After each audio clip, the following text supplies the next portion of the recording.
જય શ્રી કૃષ્ણ મિત્રો. શ્રાવણ માસનું મહત્ત્વ આજે આપણે જાણીશું.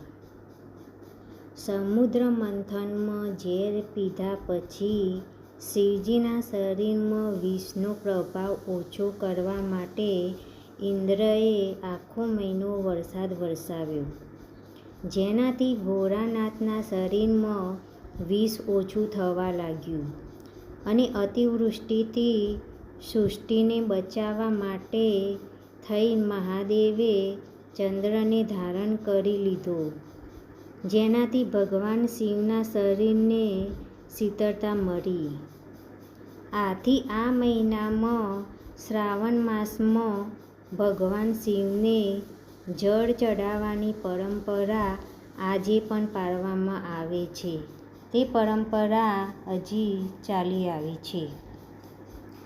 શ્રાવણ માસ ભગવાન શિવને અતિ પ્રિય છે, કેમ કે શ્રાવણ મહિનાનો દરેક દિવસ એક પર્વ છે.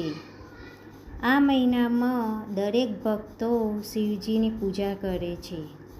શિવજીને પામવા માટે અનેક ઉપાયો કરે છે, જેવા કે બીલીપત્ર, ગંગાજળ, ધતૂરો, દૂધ, દહીં, ભસ્મ, મધ, પંચામૃત વગેરે જેવું શિવલિંગ ઉપર અર્પણ કરે છે અને ભક્તિભાવથી પૂજા અર્ચના કરે છે.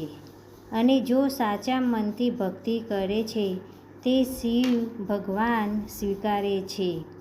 ભગવાન શિવ તેમની મનોકામના પૂર્ણ કરે છે. ઓમ નમઃ શિવાય. આવી માહિતી લેવા માટે મારી ચેનલને સબસ્ક્રાઈબ કરજો. ઓમ નમઃ શિવાય.